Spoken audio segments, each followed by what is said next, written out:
Hi hello అండి. నేను మీ Radha. So, ఇవాళ నేను ప్రెగ్నెన్సీ కాన్‌స్టిపేషన్ గురించి వీడియో చేస్తున్నాను. ఆహ్, చాలామంది ప్రెగ్నెంట్ వుమెన్‌కి ఈ ప్రెగ్నెన్సీ జర్నీ 9 మంత్స్‌లో ఏదో ఒక పాయింట్‌లో కాన్‌స్టిపేషన్ అనేదొస్తుంది. దీని గురించి ఎక్కువ వీడియోస్ కనిపియవు. But still it's a very common problem. Cold కన్నా ఎక్కువ కాన్‌స్టిపేషనే వస్తుంది ప్రెగ్నెన్సీ టైంలో. So, I thought I will make a video about it. నాకు నా జర్నీలో ఎన్‌టీ స్కాన్ తర్వాత ఐరన్ టాబ్లెట్స్ స్టార్ట్ చేశాను. ఆ ఐరన్ టాబ్లెట్ సైడ్ ఎఫెక్ట్స్‌కి కాన్‌స్టిపేషన్ స్టార్ట్ అయింది. It was so severe to an ఎక్స్‌టెంట్‌కి బ్లీడింగ్ గూడా అయ్యేది కాన్‌స్టిపేషన్ వల్ల. అండ్ దెన్ ఐరన్ టాబ్లెట్‌కి మిగిలిన సైడ్ ఎఫెక్ట్స్ గూడా ఉంటాయి. Like black colour stools and it was very painful. Ah, డాక్ నాకు ఆ బ్లీడింగ్ అది అయ్యాక భయమేసి I went to emergency room in my hospital. ఈఆర్‌కి వెళ్ళాను. వాళ్ళు డూప్లాక్ సిరప్ అనేది ఒకటిచ్చారు. It's a laxative. అది డిన్నర్ తర్వాత ఆర్ నైట్ పడుకునే ముందు వేసుకుంటే next day it softens our bowel movements and కాన్‌స్టిపేషన్‌కి హెల్ప్ చేస్తుంది. And it softens the stools అని అంటారు.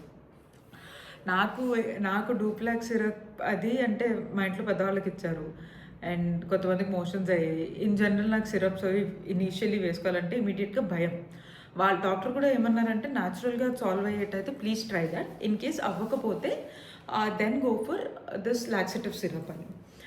నా మైండ్‌లో ఎప్పుడు ఏం రన్ అవుతుంది, instead of going to a medicine or a syrup, OTC stuff directly, let me try naturally అని I made some dietary changes. And ఆ డైటరీ చేంజెస్ చేసిన 2 డేస్‌కి మ్యాజిక్. కానీ ప్రాబ్లమ్ ఏంటంటే, ఆ డైటరీ చేంజెస్ మనం చేశాక ఇన్ కేస్ ఒక్కరోజు కూడా ఫాలో అవ్వకపోతే నెక్స్ట్ డే అది మనకి ఇంపాక్ట్ తెలిసిపోతుంది. సో, కన్సిస్టెన్సీ అనేది చాలా ఇంపార్టెంట్. ఓవరాల్ ప్రెగ్నెన్సీలోనే ఇట్స్ వెరీ ఇంపార్టెంట్. బట్ ఈ కాన్‌స్టిపేషన్ కేస్‌లో ఇంకా. నేను చేసిన డైటరీ చేంజెస్ ఏంటి? ఎన్‌టీ స్కాన్ తర్వాత, ఈ కాన్‌స్టిపేషన్ వచ్చాక అంటే ఫస్ట్ థింగ్ మార్నింగ్ టైంలో నేను మోసంబి జ్యూస్ యాక్చువల్లీ స్టార్టింగ్‌లో ఈవినింగ్ టైంలో స్టార్ట్ చేశా. But then eventually I shifted it to morning. Mosambi juice definitely డైట్‌లో ఇంక్లూడ్ చేశాను బ్రేక్‌ఫాస్ట్ టైంలో. మోసంబి జ్యూస్ కన్నా ఫ్రూట్ తినటం మంచిది. ఎందుకంటే ఫ్రూట్‌లో ఫైబర్ ఎక్కువ ఉంటుంది. డాక్టర్ కూడా అదే చెప్పారు. కానీ ఫ్రూట్ తింటే నాకు ఆ చూయింగ్‌కి దానికి కొంచెం వామిటింగ్ సెన్సేషన్‌లా వచ్చేది. Very weird. ఐడియల్లీ రాకూడదు. బట్ వచ్చేది. సో, నేను ఫ్రూట్ తీసుకోకుండా జ్యూస్ తాగేదాన్ని. ఆ జ్యూస్‌లో గూడా జ్యూస్ తీసేటప్పుడు పైన తొక్క మోసంబి పర్ల్స్ ఉంటాయి గదా! అవి గూడా జ్యూస్‌లో ఇంక్లూడ్ చేసి తాగేదాన్ని. దాని తర్వాత బ్రేక్‌ఫాస్ట్ తర్వాతే I used to include 1 banana. Compulsory ప్రెగ్నెన్సీలో నేను 1 బనానా డే తిన్నాను. కోల్డ్ వచ్చినప్పుడు తినేదాన్ని కాదు. అంటే ఇంట్లో అంటారు కోల్డ్ వస్తే బనానా తినొద్దు అని. Otherwise I used to have 1 banana. ఎందుకంటే banana is known to help constipation. అది బ్రేక్‌ఫాస్ట్ టైంలో ఈ 2 ఇంక్లూడ్ చేశా.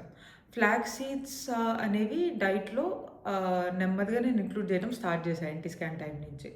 అది నాట్ ఓన్లీ కాన్‌స్టిపేషన్‌కి it also helps with helps with building omega 3. It's a very good nutrient providing seeds అది. So, flax seeds నేను దోస పొడి ఫార్మ్‌లో ఆర్ మజ్జిగలో పొడి చేసుకొని ఏసుకోవటం అట్లాంటివి చేసేదాన్ని. I will share recipes in this channel soon. And lunch టైంకొచ్చేటప్పటికి ఆ టైంలో ఫైబర్ ఏమి ఇంక్లూడ్ చేయాలా అని ఆలోచించి కూరలు ఎన్నుంటాయి ఫైబర్ రిచ్‌వి. ఐదర్ ఒక ఆకుకూర గానీ sometimes in a week. Otherwise కొన్ని రోజులు ఆహ్, ఫైబర్ రిచ్ కూర. అది కూడా సింపుల్‌గా పోపేసి ఎక్కువ మసాలాలు ఏవి వేయకుండా పోపు వేసి చేసిన ఫైబర్ కూర. అట్లాంటివి లంచ్‌లో ఇంక్లూడ్ చేసుకున్నా డెఫినెట్‌లీ. లంచ్ తర్వాత మజ్జిగ తాగేదాన్ని. మజ్జిగలో starting third and fourth month అనుకుంటా కాన్‌స్టిపేషన్ మరీ ఎక్కువున్నప్పుడు ఆహ్, కొత్తిమీర, పుదీనా గూడా మజ్జిగలో వేసి తిప్పేవాళ్ళం. దానిలో జీలకర్ర, కొత్తిమీర, పుదీనా అవన్నీ తిప్పి మజ్జిగలో తిప్పి ఇచ్చేదమ్మ. గ్రీన్ బటర్ మిల్క్ లాగా. It used to taste nice. And పుదీనా, జీరా ఇవన్నీ they help in digestion. Indirectly helping with everything actually. Digestion బావుంటే అంతా బావుంటుంది. సో, అదొక చిన్న చేంజ్ చేశాను. అది ఓన్లీ థర్డ్, ఫోర్త్ మంత్‌లో తీసుకున్నట్టు గుర్తు. దాని తర్వాత పుదీనా, కొత్తిమీర వదిలేసి మధ్యలో ఫ్లాక్స్ సీడ్ పౌడర్ వేయడం స్టార్ట్ చేశా. ఆహ్, లంచ్ ఆ టైంకొచ్చేటప్పటికి అది. దాని తర్వాత ఈవినింగ్ టైంలో I used to have 1 solid fruit bowl. Fruit బౌల్‌లో ఏంటి ఒక 2, 3 టైప్స్ ఆఫ్ ఫ్రూట్స్ ఉండేవి. చిన్న చిన్న పోర్షన్సే. ఫ్రూట్ బౌల్ తిన్నాక దాని తర్వాత డిన్నర్ ముందు కీరా అండ్ క్యారెట్. కీరా అండ్ క్యారెట్ కంపల్సరీ తినాలి ఎవరికి అంటే కాన్స్టిపేషన్ ప్రాబ్లమ్ ఉన్నవాళ్ళు. ఇట్ హెల్ప్స్ లైక్ మ్యాజిక్ తెలుసా. అది మిస్ అయిన రోజు నాకు నెక్స్ట్ డే కొట్టేసేది. నాకు తెలిసిపోయేది ఇష్యూ మళ్ళీ రాబోతోంది అని. కీరా and carrot is like magic. Dinner and then పాలు నైట్ అవన్నీ నార్మల్గా తీసుకునేదాన్ని. బట్ డిన్నర్ టైంలో I use to have rice, roti అట్లాంటివి నార్మల్గా తీసుకునేదాన్ని జనరల్గా. ఇన్ కేస్ నాకు కాన్స్టిపేషన్ మరీ ఎక్కువ అనిపిస్తే I use to like eat khichdi కూడా రైస్తో చేసింది కాదు, మన జొన్న రవ్వతో చేసింది కిచిడి. జొన్న రవ్వ కిచిడిలో బీన్స్, క్యారెట్ అవి వేసి తింటాం. బట్ అగైన్ అది ఓన్లీ నాకు మరీ ఎక్కువ అనిపించినప్పుడు. తర్వాత నాకు ఎందుకు అది తినాలని కూడా అనిపించలేదు ఎక్కువ. బట్ మరీ ఎక్కువ అనిపించినప్పుడు అది తింటే లైట్గా ఉంటుంది, ఈజీలీ డైజెస్ట్ అవుతుందని డిన్నర్లో అది తినేవాళ్ళం. సో ఇవన్నీ చేసేటప్పటికి యాక్చువల్లీ అది సాల్వ్ అయిపోయింది. ఓవరాల్ ఎండ్ వరకు కూడా నేను లాక్సేటివ్ సిరప్ తీసుకోలేదు. దాని తర్వాత దీనిలో కొన్ని ఫుడ్స్ నేను పోస్ట్ పార్టంలో కూడా కంటిన్యూ చేసేటప్పటికి పోస్ట్ పార్టమ్ టైంలో కూడా లాక్సేటివ్ తీసుకోకుండా థ్యాంక్ఫుల్లీ ఈ డైటరీ చేంజెస్తోనే సెట్ అయిపోయింది నాకు. So please do try.